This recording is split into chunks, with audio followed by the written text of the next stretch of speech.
In-depth journalism in the Memphis community, the Daily Memphian is of Memphis, not just in Memphis, and seeks to tell the stories of this city. TheDailyMemphian.com. Truth in place. Production funding for Behind the Headlines is made possible in part by the WKNO Production Fund, the WKNO Endowment Fund, and by viewers like you. Thank you. The Department of Justice report on MPD, the city's response, and much more tonight on Behind the Headlines.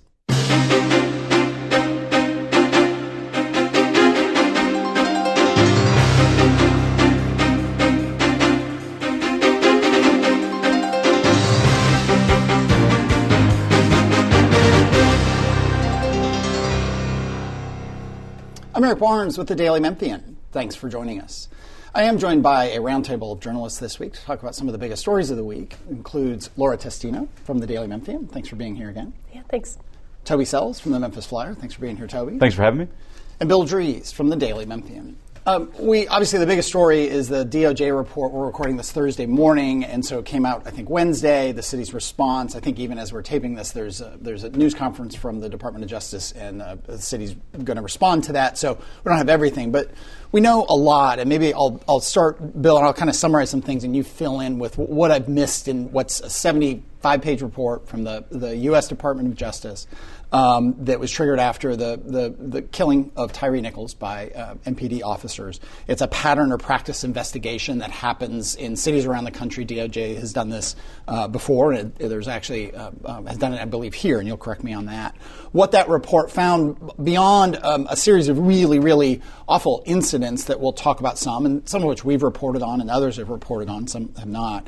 MPD discriminates against black residents and those with behavioral health issues. It accuses MPD of violating civil rights, of using excessive force, of conducting unlawful stops, searches, and arrests, of unlawfully discriminating against black people when enforcing the law, and that the city and MPD unlawfully discriminate, as I said, in their response to people with behavioral health disabilities.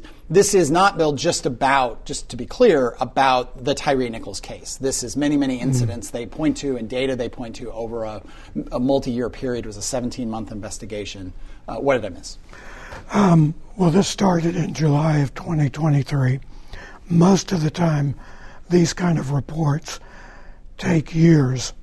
This one had a shorter time schedule, and we'll get into that a bit further into the discussion here. But for me, in reading the report, what struck me is the gap between how officers are trained and then what officers do on the street. Yeah. That's the primary overarching issue that I think this report outlines. Yeah. Laura, your thoughts? I mean, you were reporting on it in part. One of the folks for us reporting on it yesterday. Just thoughts and things that stood out for you. Yeah, absolutely. I think to build upon your point, Bill, there's officials talk about this. It's talked about in the report. Just what this does to even delegitimize the efforts of the police department to solve crime and be effective at their jobs, as many people in Memphis want them to be.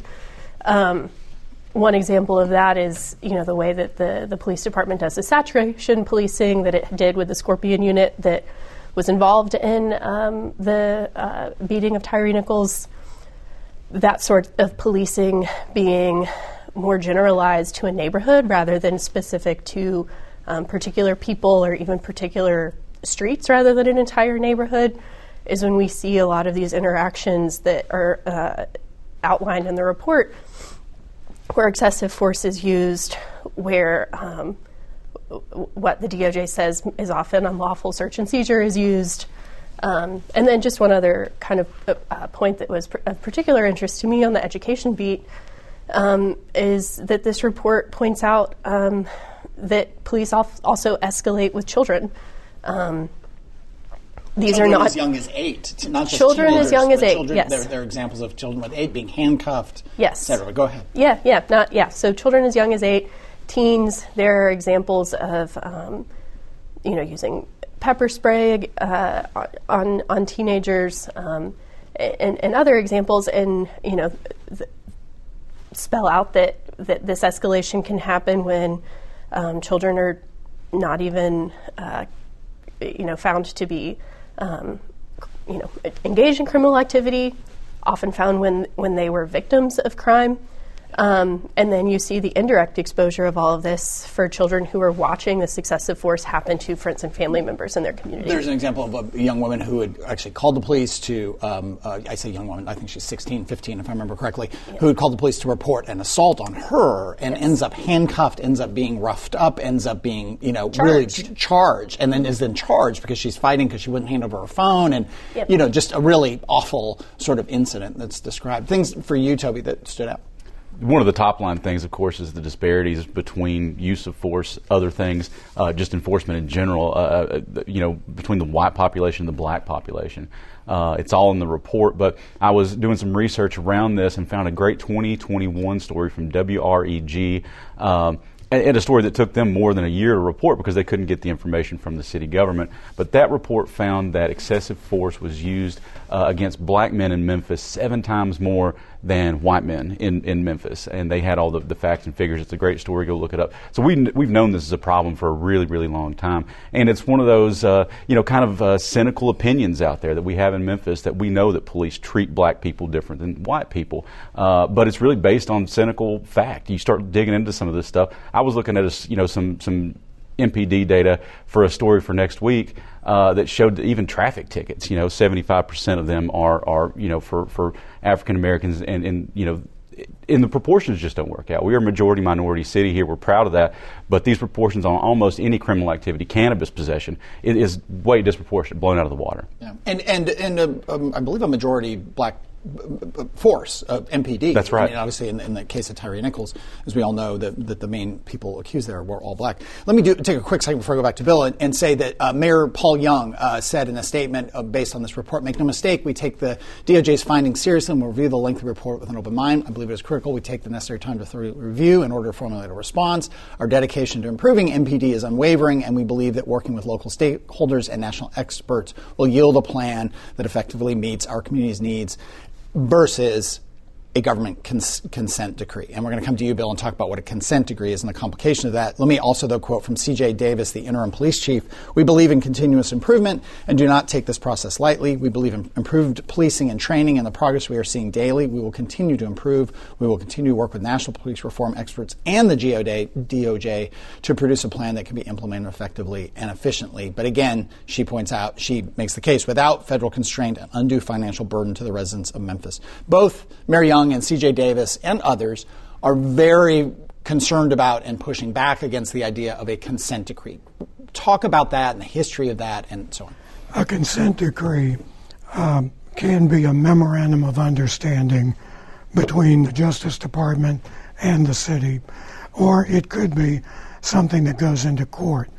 If it goes into court, what that means is a judge oversees it, monitors to make sure the city is complying with it, are then employed, in most cases paid for by the city. Yeah, and there's an example of in Baltimore, which is under a consent decree, that they've spent millions of dollars on because of the consent decree that was put on them for some actions. Right, and that seems to be what the problem is for this city administration. Yeah.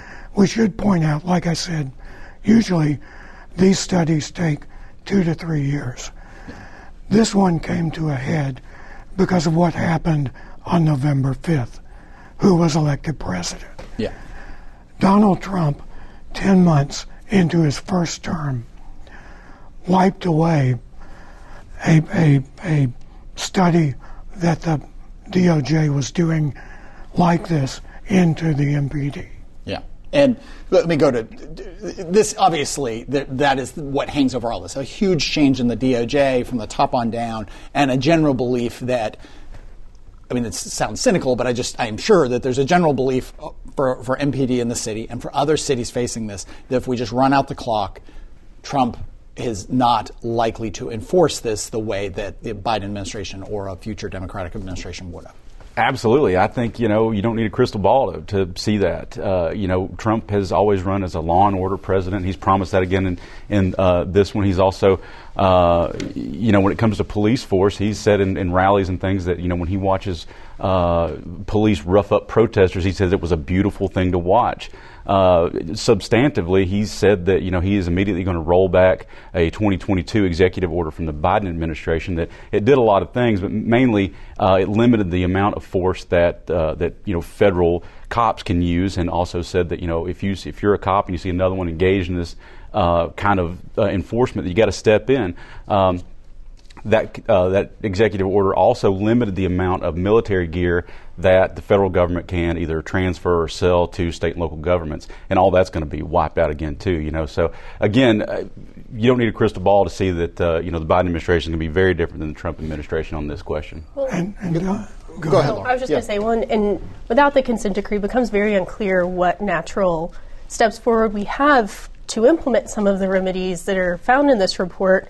And some of the problems found in this report is that MPD does a bad job at supervising itself, right? There's a lot of instances here where it said, well, we watched a video, and what happened in the video is not what the officers said happened in this report.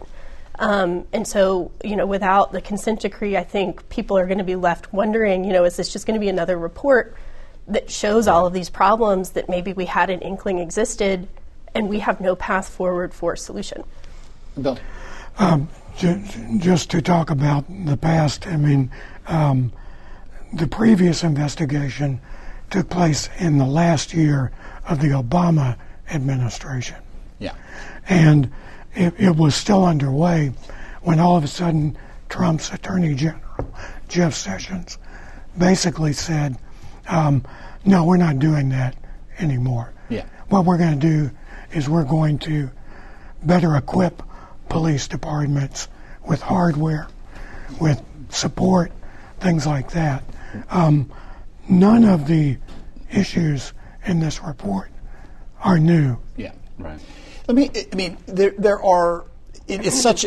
People should read the report and the reporting on the report. But the report itself, 77 pages, an executive summary, and there's these incidents and there's descriptions. And we've covered at the Daily Memphian, we've at this table as crime really took off through the pandemic and has begun to kind of tick down. We've spent a lot of time talking to lots of different people in the criminal justice system. Pretty much everyone who would sit down with me and Bill and talk to us, which isn't everybody, but it's been a lot of them. And no one. And when Tyree Nichols came out, and we did some surveying and we did some community conversations, kind of focus groups, and it was very clear that people want overwhelmingly people want more better policing.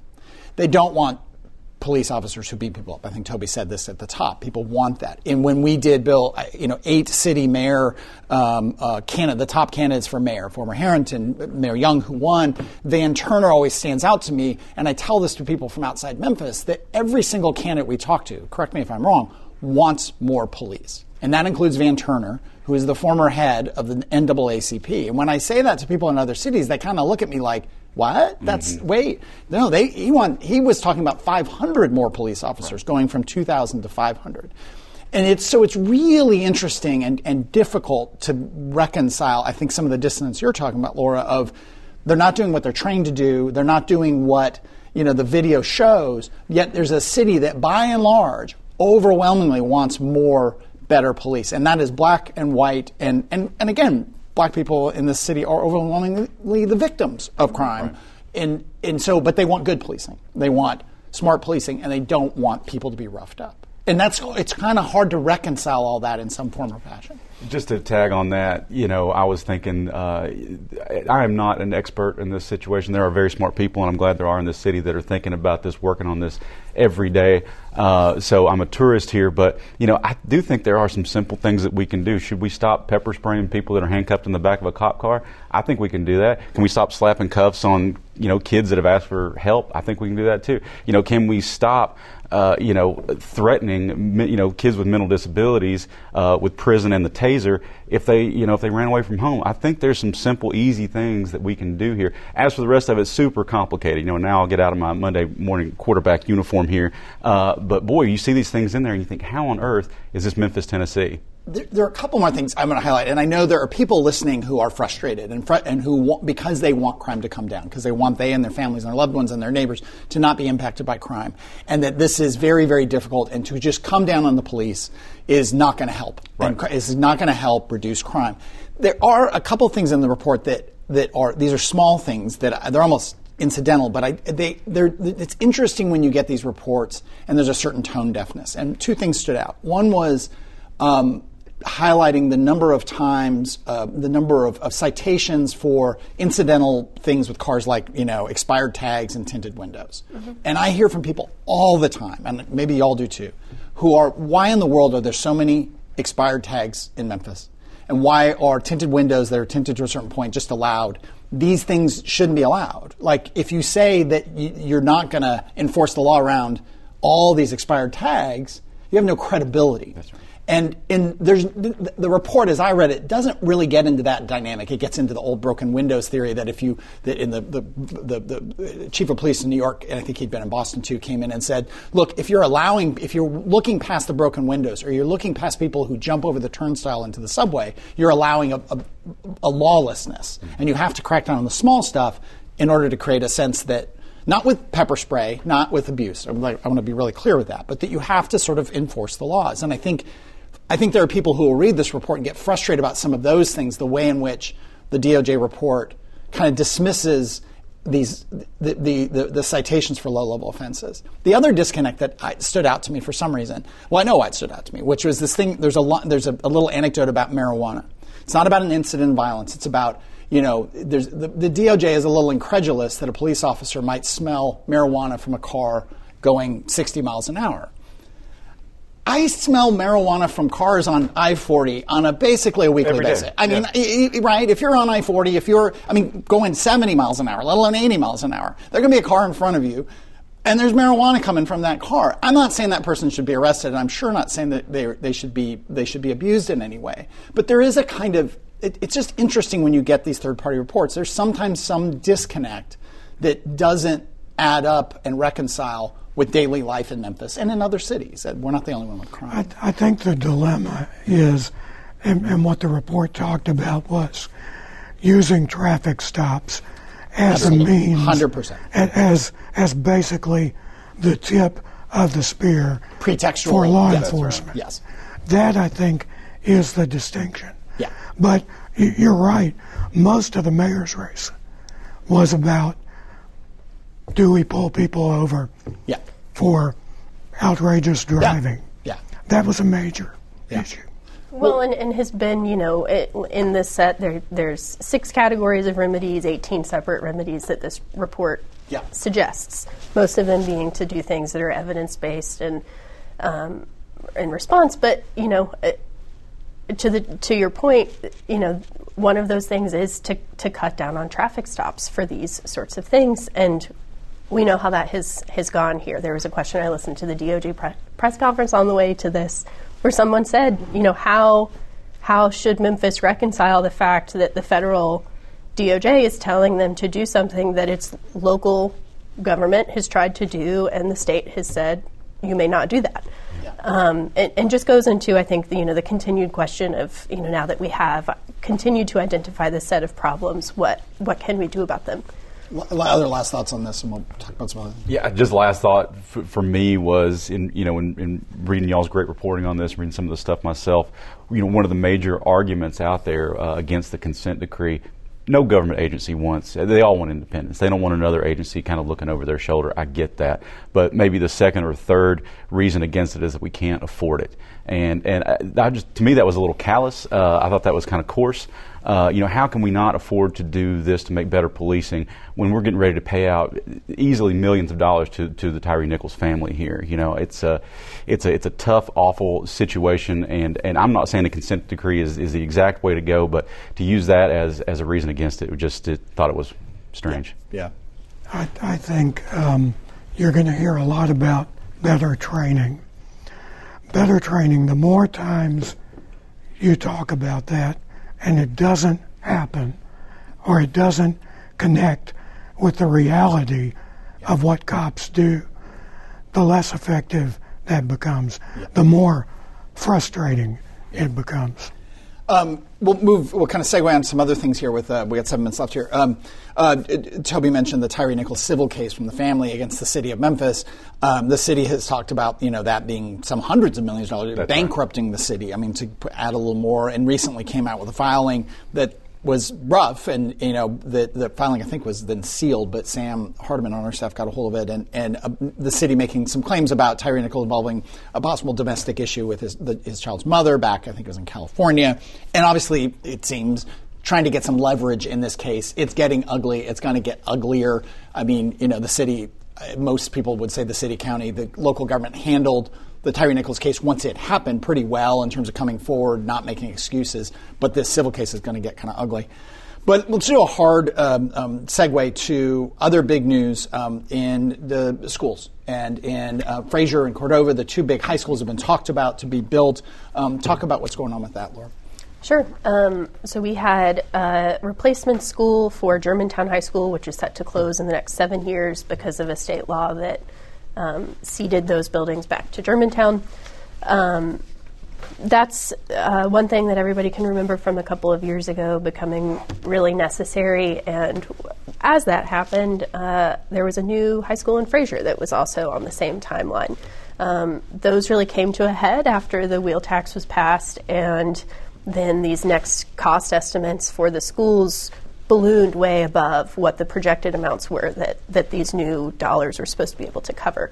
And so there was this question that was supposed to be solved by a budget amendment this month from the county that would say, here's how we're going to pay for these. And the point was that there were going to be meetings between school officials and the county to bring down those cost estimates closer to what the county had said that they would be able to pay for. What happened is that budget amendment is coming, but it is instead accelerating the timeline for the Fraser High School that will replace Trezevant and Old Fraser High, and puts a big question mark on the Cordova project. And that was really that really was set into motion by the fact that the city council decided to vote down the zoning request from the school district, which was kind of the last check mark in this really years-long plan to build the Cordova school, and just said that the land was inappropriate both for traffic and environmental reasons. Thoughts on the school construction? I mean, you've watched this many times over many years. Well, there's going to be a proposal to increase the county funding for the Fraser High School that goes to the county commission in committee next week. Basically, it's moving money from other capital projects to this, including some of the money for Cordova. Yeah. Mayor Lee Harris is saying that the amount for Cordova will still be there. And the county owns that land, right? They bought that land? No. They have an option on it. So it was basically it would only be purchase if the permit went through. We'll go over to you, Toby, some of the things you've been covering. One thing that's big national news right now is yesterday, Wednesday, the U.S. Supreme Court was hearing a transgender ban case that came out of Tennessee. A majority of the justices appeared likely to uphold the state ban, was the general take by AP, Washington Post, New York Times, and so on. I know you had thoughts on that. I know you also have been covering some stuff at the state. That's right. Really, with the trans healthcare situation, it really has just put Tennessee at the top of the heap of states that are kind of fighting against some of this healthcare stuff, and advocacy groups are just saying, stay out of it. This should be between the healthcare provider and these families and their kids, and they know what's best for them. Which is an argument that the other side uses for almost everything. The government doesn't know best, families know best. So there's been kind of that similar tension going on there. We'll see how it plays out. Like you said, sorry to interrupt. No. 26 states at least have adopted laws restricting or banning transgender care for minors, and most of them face lawsuits. But again, with the new administration coming in, it seems likely that and given the nature of the Supreme Court, that not a lot of that's going to go. That's right. Go ahead. And the other thing is, as far as state tax revenues, kind of boring, but the new projection that just came out of the budgeting process shows kind of single-digit 1 to 2% growth rate in the state budget there, and this comes after years of double-digit growth in these things. We've had kind of a flush bank account over there, and then state GOP, they gave a bunch of tax cuts, and they just gave money back to corporations. I think $900 million so far has gone back to 44 corporations or something like that in Tennessee, just as a rebate, not as a cut, so that money went straight back. And that comes at a time when all the other, during this budget process, we've seen all of these other agencies ask for more money for everything, and they may not get that money this year. And all that is on the back of about a backlog of Tennessee infrastructure projects of about $35 billion, I think. I'll say with 30 seconds left. In a normal roundtable, we would also talk about XAI, Elon Musk's company, is poised to invest billions of dollars more in its Memphis supercomputer, and that some big key suppliers, companies like NVIDIA, Supermicro, Dell, could be building or investing in Memphis manufacturing facilities. We do a whole show on that. We may end up doing a show on some of those things, but we're out of time. Thank you all for joining. Thank you, Bill. It's good to see you back here. The voice made it. It's rough, but getting there. We're getting back. So we really appreciate you being here very much. But that is all the time we have this week. If you missed any of the show today, you can get the full episode at WKNO.org. You can get it as a podcast wherever you download your podcast, or you can go to YouTube, The Daily Memphian, or again, WKNO.org. Thanks very much, and we'll see you next week.